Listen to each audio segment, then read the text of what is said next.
Você, por favor, abra sua Bíblia no livro do Apocalipse, no capítulo de número 2.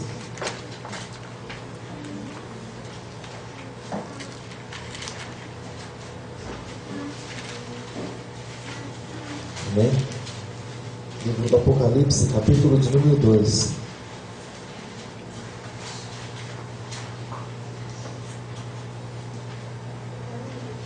Apocalipse, capítulo 2. Depois que você encontrar o capítulo 2 de Apocalipse, você procura então também o versículo de número 9. Que a princípio nós vamos ler só ele, mas depois vamos ler todo o conteúdo, todo o restante. Diz assim, Apocalipse 2, verso 9: Eu sei as tuas obras, e tribulações, e pobrezas, mas tu és rico, e a blasfema dos que se dizem judeus e não são, mas são da sinagoga de Satanás. Amém? Feche os teus olhos e fala assim comigo: Senhor meu Deus, Senhor meu Deus, e meu Pai, eu te peço nessa noite que teu Espírito venha a ministrar a minha vida, no meu coração, para que a tua palavra encontre um lugar que o Senhor procura, em nome de Jesus. Amém. O Senhor procura o teu coração a cada dia. Amém, amado? Pode se sentar, graças a Deus. E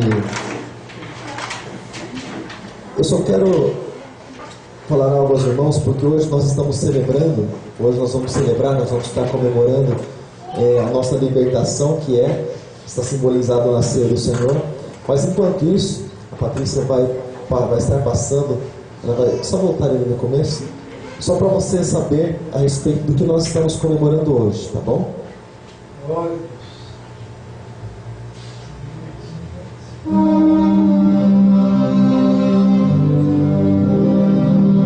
Quando chegou a hora, Jesus sentou-se à mesa com os apóstolos e lhes disse: Eu tenho esperado por esse momento com profundo desejo, ansioso por ceiar essa Páscoa com vocês, antes que o meu sofrimento comece.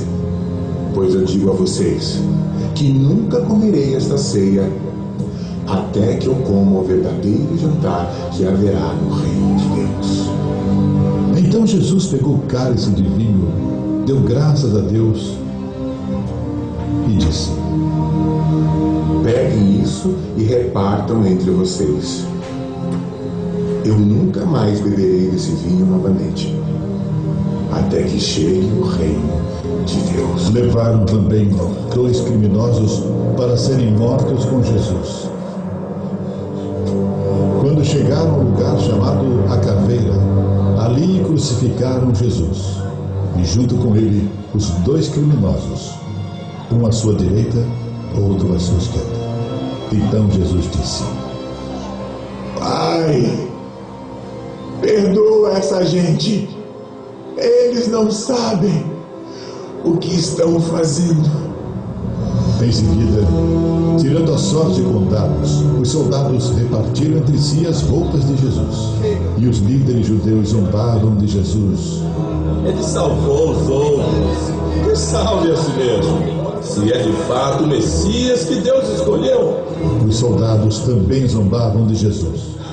Chegavam perto dele e lhe ofereciam vinho comum e diziam: Se você é o rei dos judeus, salve você mesmo. Na cruz, acima da sua cabeça, estavam escritas as seguintes palavras: Esse é o rei dos judeus. Um dos criminosos que estavam crucificados ali insultava Jesus: Você não é o Messias? Então salve-se a si mesmo. Salve-se a si mesmo e a nós também. Você não teme a Deus nem quando está morrendo. A nossa condenação é justa pelo que fizemos, mas esse homem não fez nada de errado. Jesus, lembre-se de mim quando você entrar no teu reino. Eu te afirmo, hoje mesmo você estará comigo no paraíso. Já era quase a hora sexta. escurecendo-se o sol, houve trevas sobre toda a terra até a hora nona. Então Jesus clamou em voz alta: Pai, nas tuas mãos eu entrego o meu espírito. Dito isto, Jesus expirou. E rasgou-se pelo meio o véu do santuário.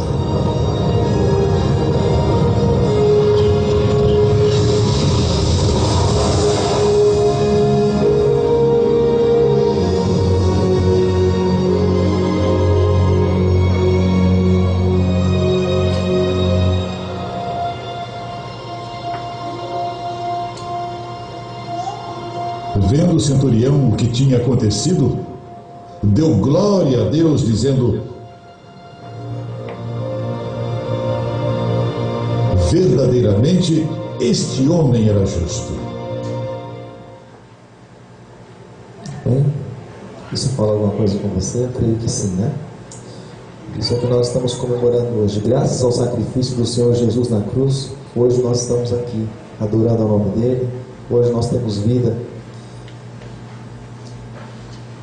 Mas nós vamos continuar tratando o assunto hoje, para que não se estenda tanto, a respeito de uma igreja que foi comprada pelo sangue de Jesus também, uma igreja do Senhor, que é essa igreja de Esmirna, que nós vamos falar também a respeito dela hoje.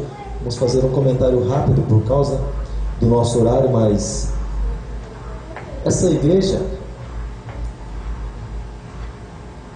é uma igreja, assim como as que buscam o Senhor Jesus, essa igreja também passou por essas dificuldades. Porque, querido, muitas vezes se pensa que buscar a Jesus,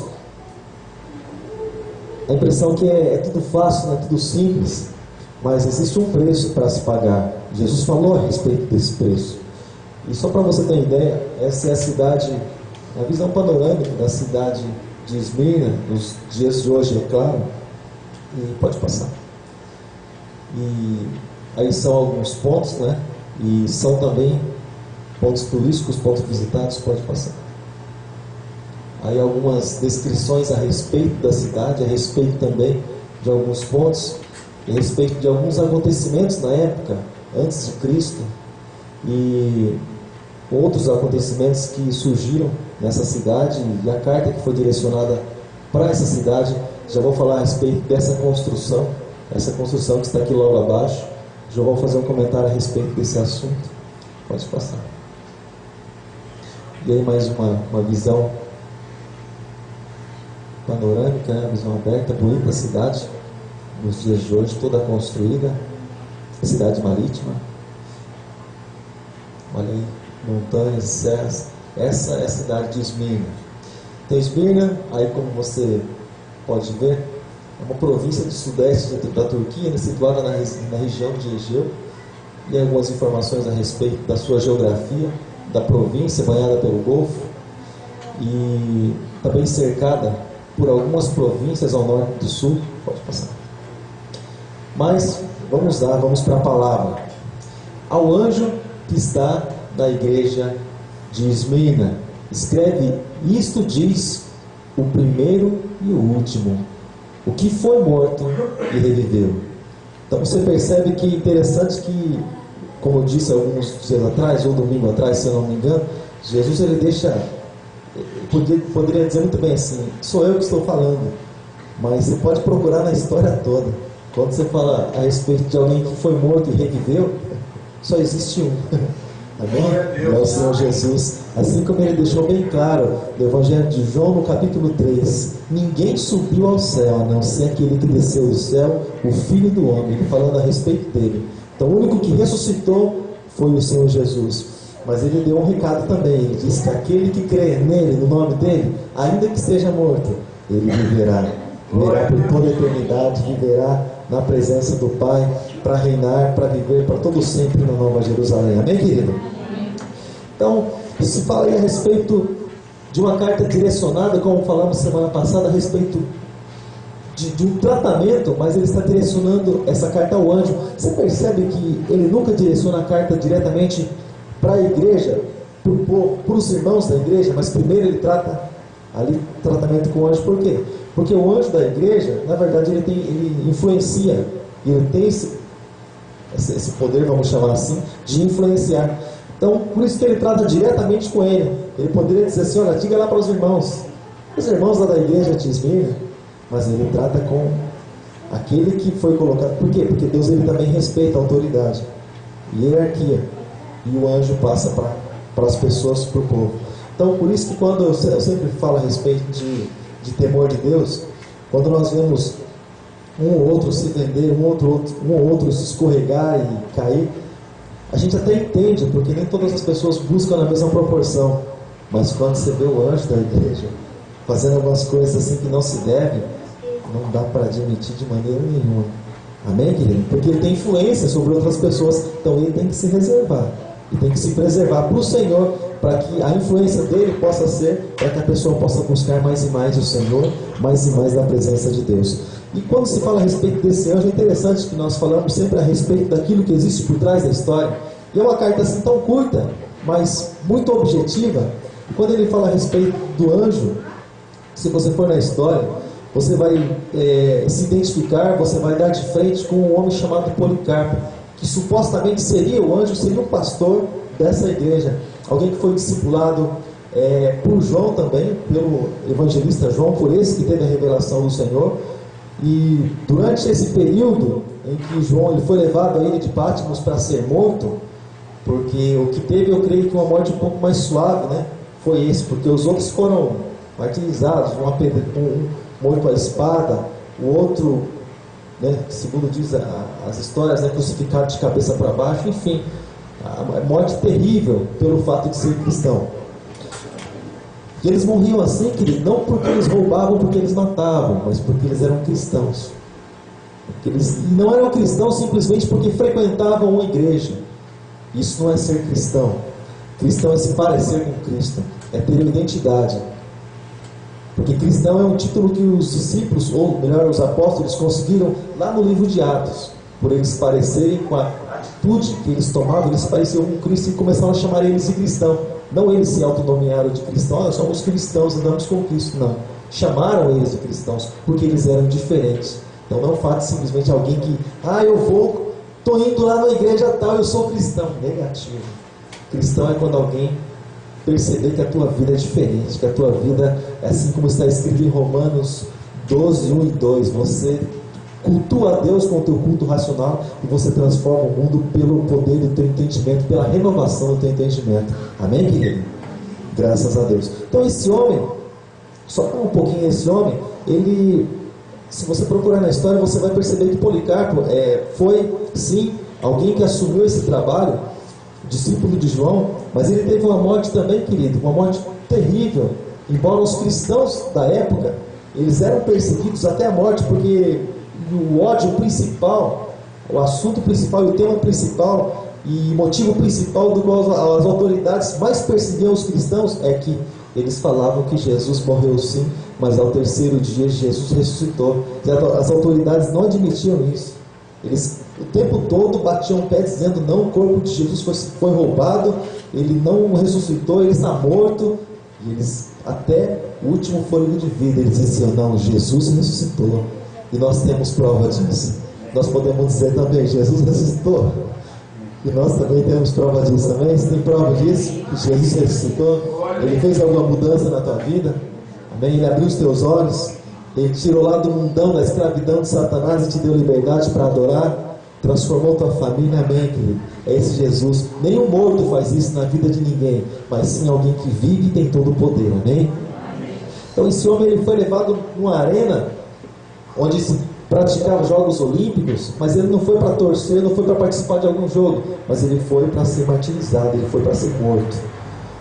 E dando sequência, o versículo de número 2 está escrito assim: eu sei as tuas obras e tuas tribulações e pobreza, mas fica aí entre parênteses, mas tu és rico. E a blasfema dos que dizem ser judeus Não são, mas são da sinagoga de Satanás. Palavra pesada, né? Palavra... E é interessante, já chego aí. Mas é interessante quando eu falo a respeito de eu sei as tuas obras, ele diz isso para as igrejas, porque ele conhece todas as coisas, sabe todas as nossas atitudes, sabe o que fazemos, nosso assentar, o nosso levantar, sabe o que fazemos e como fazemos, se para a nossa glória, se realmente para a glória de Deus. Ele conhece tudo, querido, em nós, ele conhece o intento do coração do homem, esquadrinha todos os corações dos homens, todos os sentimentos e intenções de cada homem ao mesmo tempo, é o nosso Deus. Então ele deixa bem claro: eu sei as tuas obras, eu sei o que vocês estão fazendo, e o que essa igreja está fazendo, por que ela estava passando, olha lá, eu sei as suas tribulações, porque era uma igreja que passava por tribulações, porque existia perseguição. Perseguição não simplesmente de, como alguns acontecem nos dias de hoje, vamos pôr dura hipócrita na porta para o pastor não abrir aqui a porta da igreja, vamos apedrejar a igreja enquanto não tem ninguém, vamos botar fogo aqui, ou vamos... Não, querido, quando se fala em perseguição, você olha para a vida do apóstolo Paulo, o que ele fazia com os cristãos? Exatamente isso. Eles arrastavam, eles pegavam os cristãos, alguns eram presos, outros eram arrastados pelas ruas, eram mortos por ali mesmo, para mostrar o que eles faziam com quem adorava Jesus, e com quem era dessa, como eles diziam, seita dos nazarenos. Eles faziam exatamente isso, para mostrar. Alguns países nos dias de hoje se faz isso com missionários. Eles filmando a cena, né? Eles vão, pegam os missionários, batem muito, espancam até a morte, e depois espancaram até a morte, mostram os seus rostos, né? Depois enviam para a internet para mostrar o que eles fazem com o cristão que vão para lá pregar o evangelho. Você vai encontrar. Não é algum acontecimento assim, vai acontecer alguma coisa, vamos filmar para manipular, não. É o que eles fazem com cristãos quando vão pregar o evangelho lá, né? Mas louvado seja Deus por todas as coisas, amém, querido? Então, querido, ele continua dizendo: eu sei também a tua pobreza, mas tu és rico.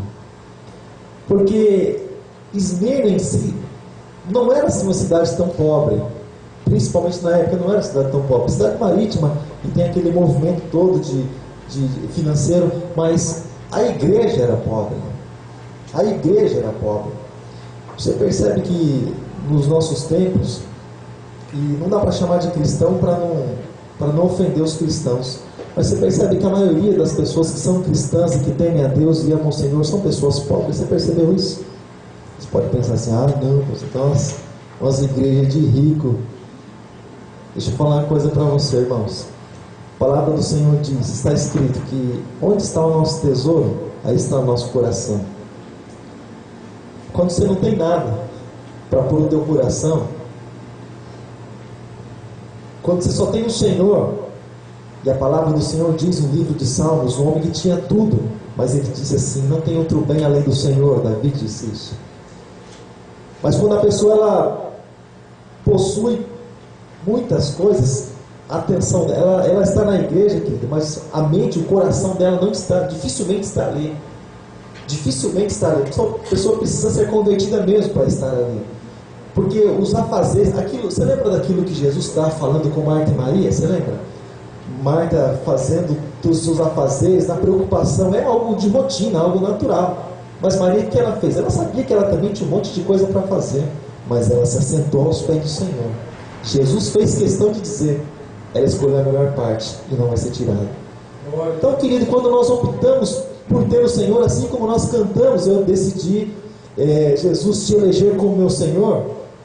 Você tem um tesouro maior, embora você não tenha ouro, você não tenha prata, você não tenha do que se gabar, mas você tem o Senhor na tua vida. Assim como nós acabamos de ouvir, aquele que tiver que se gloriar, se glorie no Senhor. Fala das obras que Deus tem feito na tua vida, fala daquilo que o Senhor tem feito, da transformação que o Senhor tem realizado. E ele diz assim: olha, eu sei da tua pobreza, mas tu és rico. Por que és rico, amado? Porque não existe riqueza maior do que o Senhor Jesus plantado no teu coração. Não existe, amado. Você pode morar até lá no morro, lá na favela, debaixo da telha tem uma lona preta, sabe, querido? Para tirar os pingos de chuva no dia Mas se você tem Jesus, querido, um dia você vai morar na mansão celestial. Um dia você vai morar não numa casa que um pedreiro fez para você, cheio de defeito. Você sai vendo o que não está bom no final da construção, mas você vai morar em um lugar onde o próprio Senhor Jesus construiu com as mãos dele e disse assim: eu vou preparar um lugar. Ele próprio foi preparar esse lugar. E Ele vai voltar para buscar cada um de nós para que nós venhamos a estar lá também. Amém? Então, querido, e a blasfema dos que dizem ser judeus e não são, mas são da sinagoga de Satanás. E ele diz isso também voltado para um grupo de pessoas que se infiltrava dentro das igrejas. O apóstolo Paulo também passou por isso. Se infiltrava dentro das igrejas para falar a respeito de heresia. Porque, irmão, o que é o evangelho? Deixa eu sei que falta só uns 4, 5 minutos, mas deixa eu ser bem breve, bem claro. O que é evangelho, irmãos? De repente a pessoa pensa, porque fala a respeito do evangelho moderno. Eu não creio no evangelho moderno. O evangelho é sempre o mesmo, ele não mudou. Assim como diz o apóstolo Paulo em Gálatas capítulo 1, a partir do versículo 8, mas muitos transtornam o evangelho de Cristo, porque o evangelho só existe um, a não ser que seja que nem os mormons, né? Bota lá um outro evangelho de Jesus Cristo, aí é um outro também, mas também não é de Jesus, é do homem, né? Do homem lá endemoniado que escreveu aquilo lá. Mas enfim, o que é o evangelho? A palavra do Senhor está escrito que evangelho não é comida nem bebida. Não é aquilo que nós vemos, não é aquilo que nós temos. Isso não é evangelho. Ah, não é o evangelho da prosperidade. Irmão, deixa eu falar uma coisa para você. Isso aí não é cada coisa, né? O homem tem até umas coisas que não tem, mas ele fala assim: ah, se não tem, põe que é bom. Mas quando entra o dedo do homem naquilo que é de Deus, irmãos, falamos alguns dias atrás, joga fora, não presta, contaminou. O que é de Deus é perfeito por si só. Deus não precisa, vamos dizer assim, de ajuda para fazer alguma coisa. Ele simplesmente usa aqueles que se colocam na brecha, porque Ele é Deus, Ele é o Senhor. Mas Ele não depende de ninguém. Então às vezes a pessoa fala assim: eu vou dar uma ajuda, dar uma força para Deus. Ele é a nossa força. Nós sim buscamos força nele para fazer o que nós vamos fazer. Porque nós não somos nada, absolutamente nada sem Ele. Não somos nada. E assim como Ele deixou bem claro no Evangelho de João, no capítulo 15, Ele deixou bem claro para os discípulos, para aqueles que andaram diretamente com Ele, conviveram um pouco mais de 3 anos com Ele. Ele disse assim: sem mim nada podeis fazer. E nós nada podemos fazer sem o Senhor Jesus na nossa vida. Amém? Ele continua dizendo no próximo versículo, versículo de número 10: não temas as coisas que há de padecer. Eis que o diabo lançará alguns de vós na prisão, para que sejas tentado, e tereis uma tribulação de 10 dias. Ser fiel até a morte, e dar-te-ei a coroa da vida. Quando ele fala a respeito das coisas que há de padecer, que aconteceria com a igreja, em específico também naqueles tempos, a igreja, além da perseguição que aconteceria, o diabo lançará alguns de vós na prisão.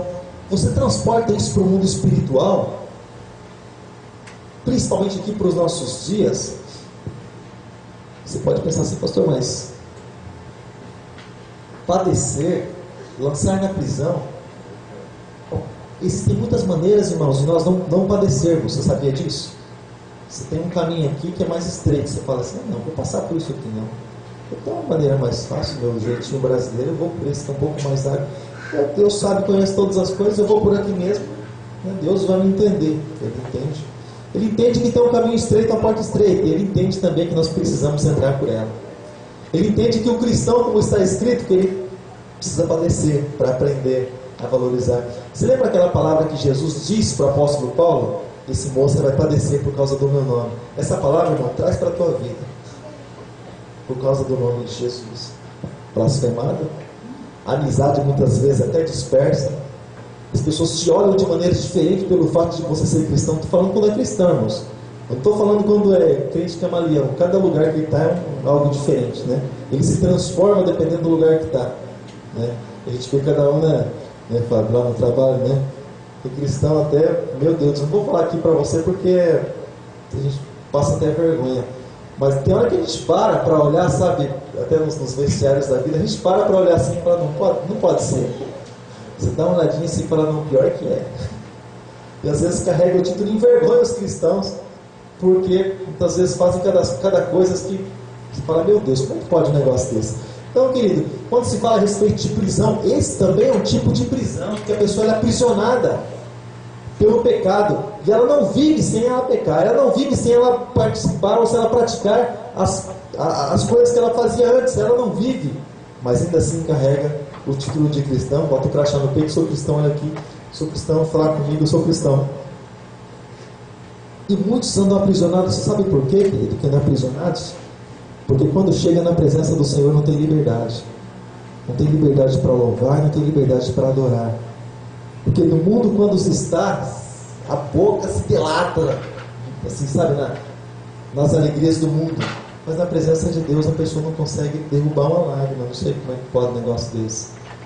Diante da presença do Senhor, a pessoa não abre a boca para louvar, não abre a boca para adorar o Senhor, não levanta as mãos para buscar a presença desse Deus, não fala com Deus. E é interessante que Satanás ainda continua aprisionando pessoas que muitas vezes, querido, você pode ver. Por que você olha e você vê tantas cadeiras vazias? Porque pessoas tiveram liberdade para vir e não vieram? De maneira nenhuma. Estão aprisionadas dentro dos seus próprios lares. Dentro dos seus próprios lares. Porque Satanás hoje, nos nossos dias, nem precisa tirar a pessoa da própria casa, muitas vezes, para aprisionar lá mesmo. Como os bandidos da época hoje, os governantes não fazem nada, a pessoa mora dentro de uma jaula, grade por todo lado. Satanás do mundo espiritual funciona da mesma maneira. Porque a partir do momento que eu não busco a presença do Senhor, automaticamente eu estou sendo derrotado. Eu estou vivendo uma vida de derrota, um processo de derrota, de regressão na minha vida. Eu estou regredindo, melhor dizendo, na minha vida. E aí estou perdendo terreno. Só para encerrar, porque o nosso tempo já foi, e ele disse assim: ser fiel até a morte, e dar-te-ei a coroa da vida. Sabe, irmãos, quando você vai procurar um pouquinho mais a respeito de fidelidade, quando você vai procurar um pouquinho mais a respeito de fidelidade, sabe algo interessante? Porque você ser fiel, não é você ser fiel, querido, quando a tua esposa está perto de você. Isso não é ser fiel, isso é ter medo de apanhar quando chegar em casa. Ser fiel, querido, não é quando o pastor está perto de você, ou quando o irmão está perto de você, você não é ser fiel, você tem medo de levar uma repreensão, puxão de orelha. Oh, mas que isso, você é cristão, você vai na igreja. Faz isso não, fala assim não. Você não é ser fiel. Você é, os antigos chamavam de remorso, no meio de uma consequência que pode acontecer com você, e por isso que você não faz, senão não faria. Ser fiel é você saber que você tem a oportunidade de errar. Você tem a oportunidade, irmãos, de, olha, tirar um atraso, humanamente falando e carnalmente falando. Mas você fala assim: não, pelo meu Deus, eu não vou fazer isso porque Ele é meu Senhor, porque Ele me comprou. Eu não quero envergonhar o nome de Jesus, porque o nome de Jesus é envergonhado, é glorificado. Quando você vive uma vida reta diante do Senhor, o nome de Jesus é glorificado. Mas quando a pessoa ela vive aquela vida que só Jesus para ter misericórdia, o nome de Jesus é envergonhado. Então o nome do Senhor é glorificado até mesmo através do nosso testemunho. E quando nós somos fiéis, as pessoas não precisam estar próximas de nós para nós vivermos a nossa vida cristã. Quem é cristão e pronto. Ele é cristão na casa, querido, ele é cristão diante dos filhos, ele é cristão na empresa, ele é cristão na escola, onde for, ele é cristão, ele tem sua vida com Deus, ele sabe os padrões que Deus estabeleceu para a vida dele, e ele teme isso, e ele carrega isso, querido, para a sua própria vida. Ser fiel até a morte, e dar-te a coroa da vida. Você pode pensar assim: ó, coroa que custa caro, né? Se você acha que custa caro, muito mais caro ainda custou para o Senhor Jesus, que não teve uma coroa como nós, aqui na terra, como nós.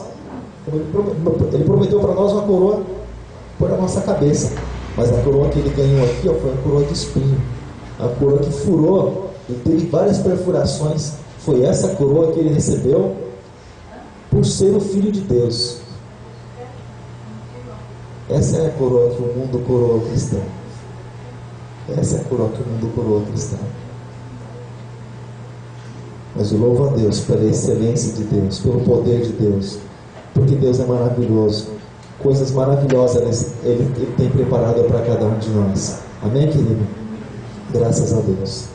E nessa noite nós iremos celebrar esse momento da ceia do Senhor. E nós vamos participar daquilo que lembra o sacrifício do Senhor Jesus na cruz do Calvário. Do corpo e do sangue do Senhor Jesus, que foi derramado lá na cruz, hoje ele tem essa representação. Do pão também, do cálice, do suco da vide.